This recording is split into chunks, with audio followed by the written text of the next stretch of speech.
Welcome to Just Asia, AHRC TV's weekly human rights program. These are the headlines. Escalating violence in the Philippines claim lives of 2 church leaders. Peace activist and student recent victims of disappearances in Pakistan. Elections over in Nepal. Protesters in Indonesia demand human rights policy reform. 3 urgent appeals from Indonesia and Philippines.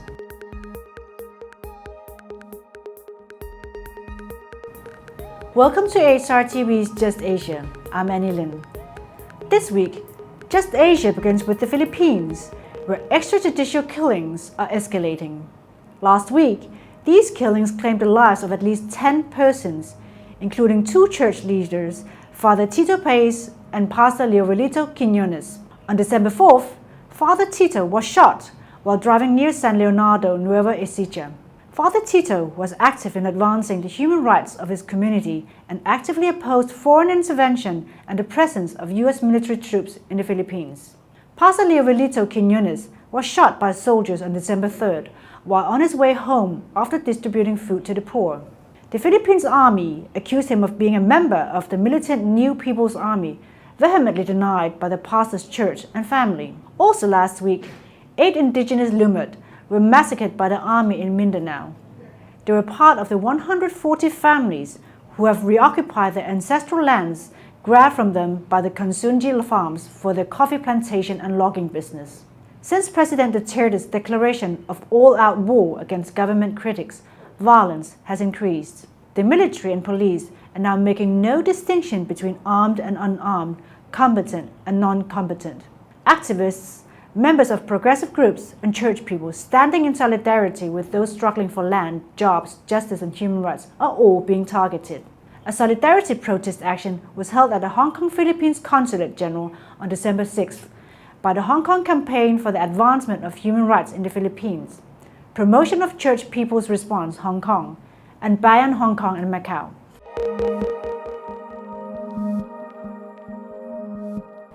In Pakistan, the military and its intelligence agencies are targeting peace activists and students. Recent days have seen the abduction of prominent peace activist Mr. Raza Khan and student Zakir Ahmed. Mr. Raza Khan, convener of Agaz-i-Dosti, a friendship initiative between the youth of India and Pakistan, went missing after his abduction on December 2nd by plainclothes persons, and since then, his whereabouts are unknown. Prior to his disappearance, Khan had attended a discussion about the recent sit-in staged by religious groups and the government's subsequent capitulation to it. The news of Khan's disappearance is making rounds on social media, and many activists and human rights groups are demanding his safe release. Earlier, on November 20th, Mr. Zakir Ahmed, a 21-year-old Balochi student, was abducted from his university canteen. He was abducted by plainclothes persons in the presence of parliamentary rangers personnel. His whereabouts are also since unknown. His families fear that he will be tortured due to his being from Balochistan. 2017 began in Pakistan with a government crackdown on human rights activists and bloggers, and it is ending in the same way.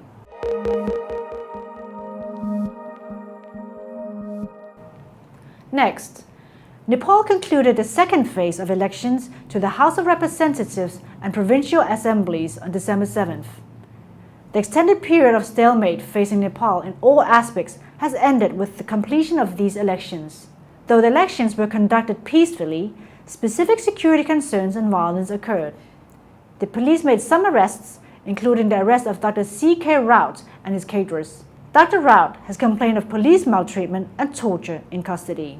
NepalMonitor.org recorded 73 election-related incidents that led to the injury of 24 people during the campaign silence period and on the polling day. This compares to 85 incidents and 51 people injured during the same period of the first phase of House of Representatives and Provincial Assembly elections.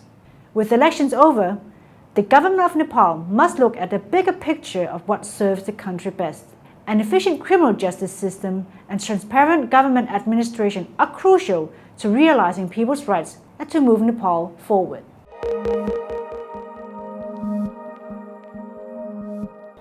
In Indonesia, hundreds of human rights activists and academics gathered in front of the presidential palace on December 7th to commemorate International Human Rights Day.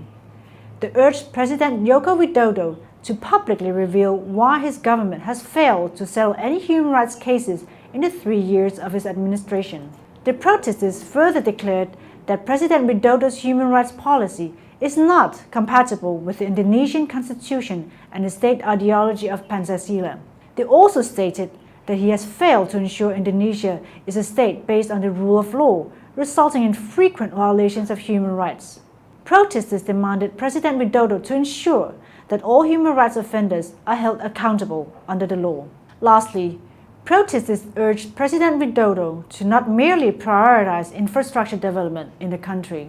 In fact, during the 3 years of the Widodo administration, development projects have themselves caused human rights violations. There are serious questions about the purpose of development projects that are not benefiting indigenous and other vulnerable groups. Mr. Albert Hasibuan, a senior human rights lawyer, shares his thoughts. Atas nama Forum Komunitas Akademisi dan Aktivis Hak Asasi Manusia ingin membacakan pernyataan. Ya.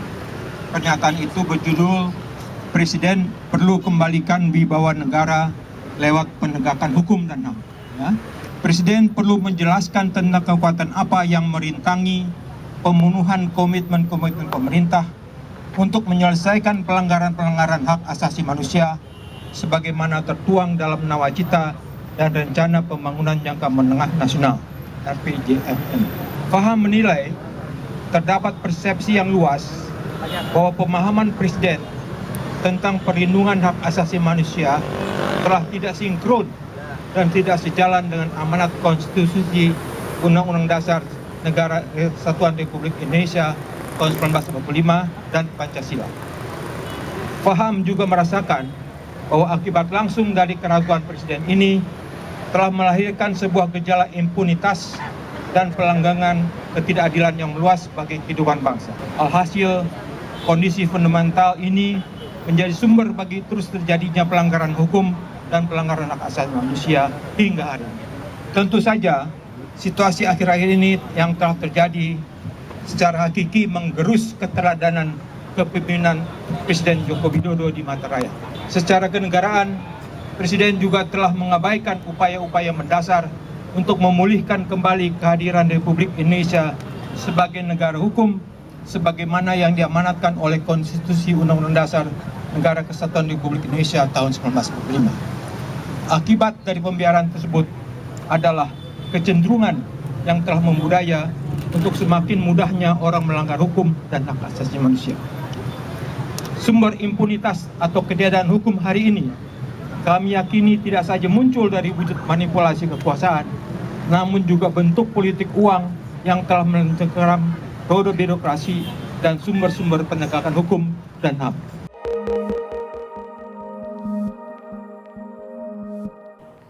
Finally, the Urgent Appeals Weekly features 3 cases from Indonesia and the Philippines. In Indonesia, a dispute about laying off workers at a Danaman Bank, Jakarta, has led to the detention of the chairperson and the Secretary General of the Danaman Bank Labor Union, and the bank management refused to hold a discussion to solve the matter. Also in Indonesia, there was a brutal attack against local community members and student activists in the area of the new Yogyakarta International Airport. Joint security forces forcibly demolished a building belonging to the local community and attacked and arrested 12 student activists. Lastly, in the Philippines, 2 human rights defenders were killed and 1 wounded by unknown armed men in Negros Oriental.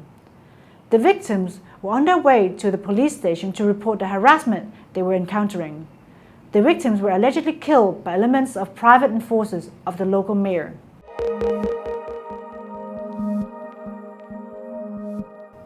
That is all for this episode of Just Asia. For more on these and other issues, please visit www.humanrights.asia or www.ahlrc.asia/justasia. Thank you for watching and see you next week.